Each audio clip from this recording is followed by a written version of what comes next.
Abalamuzi wa Uganda Dr. Flavian Nzeija asabye abalamuzi mu kkooti ez'ebyobusuubuzi obutakandaaliriza emisango ejja kussa ku by'ensimbi ng'agamba nti kino kirina engeri gye kizingamyamu ebyenfuna by'eggwanga. Abalamuzi bw'atyo abakubiriza okulaba ng'emisango ekika kino bagikwata n'obwegendereza era nga giwulirwe mu bwangu. So my lords, what we need to have is a mediator mindset that the moment the case comes before you, can you look at it and see what options you can take? Can you, for example, force these parties into some kind of attempted mediation? Can we, for example, all these cases that come, can we try some quick attempts on mediation?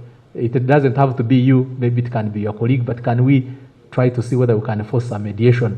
Abalamuzi era alabudde abalamuzi okubeera abeegendereza nga bakola emisango egy'okwewola era nawe ekyokulabirako nti omusajja agenda mu bbanka n'aggyayo looni ate n'alemererwa okusasula ate bbanka bw'egezaako okutwala omusingo gwe yassaayo ng'ate omukyala addukira mu kkooti okuwakanya. There was no spousal consent. Some of you have multiple spouses. Now we don't even know which one signed. So there are a lot of challenges. So now you can imagine. So that means that now the land division comes in handy at that stage. How fast can you resolve that case? Wano Nzeija wasinzidde n'asaba abalamuzi okulaba nga bettanira enkola y'okuteeseganya wabweru wa kkooti kiyite alternative dispute resolution wakati n'okwogerezeganya n'ababeera basowaganye naddala ku by'amabanja okusinga omusango okubeera mu kkooti okumala ebbanga. The judiciary must therefore evolve not only to adjudicate disputes but also to facilitate efficient, practical and sustainable mechanisms that support economic growth. ADR is therefore no longer optional. It is a national policy imperative. Abalamuzi era alabudde abalamuzi ku bantu abawaaba mu kkooti wabula nga balina ekigendererwa kyabwe eky'okumala obudde. Many of the people who come to court after defaulting on loans do not come because they have good cases. This is what experience has shown me when I was the trial judge. They come to buy time. Gavana wa banka y'eggwanga enkulu Dr. Michael Atingo Ego ategeeza nti ssente nnyingi ezisiibiddwa olw'emisango egy'ebyensimbi emingi ennyo mu kkooti ate nga n'okusalwa tegisalwa mu budde era nga wanaagamba nti kye kireetedde banka enkulu okolagana n'ekitongole ki Judicial Training Institute okulaba nga abalamuzi bettanira enkola y'okugonjoola emisango gy'ekika kino wabweru wa kkooti. So ADR is no a lesser substitute for justice.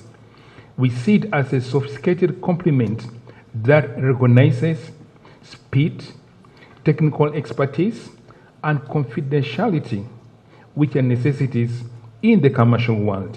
Ono era alaze nti ensimbi obuwumbi obuwerera ddala 7 bwe busubidde emisango gy'ensimbi egiri mu mbuga z'amateeka mu kiseera kino ng'era kinoganyizza nti buli musango gw'ebyensimbi ogusalibwa gubeera n'ekyegukosa ku byenfuna by'eggwanga.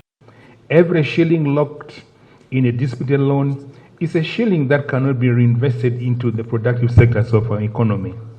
So just imagine 7 trillion shillings is locked out of productive activities. Therefore, every delayed judgment is effectively a tax on the investment and a brake on the transmission of monetary policy itself. Omukolo guno gwetabiddwako Director wa Housing Finance Bank hamu n'akulira Judicial Training Institute Andrew Okukkaanya era nga balina bye boogedde ku nsonga eno. My Lord CJ, I want to thank you in a special way for the efforts that you have made in re-engineering ADR efforts in this country.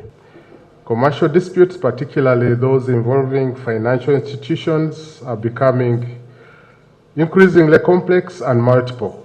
When these disputes are not resolved, and they are not resolved promptly, they affect business continuity, livelihoods, and the broader financial sector. Annette Nakaibale yakusakidde eggulire lino Korakei TV amalindirire.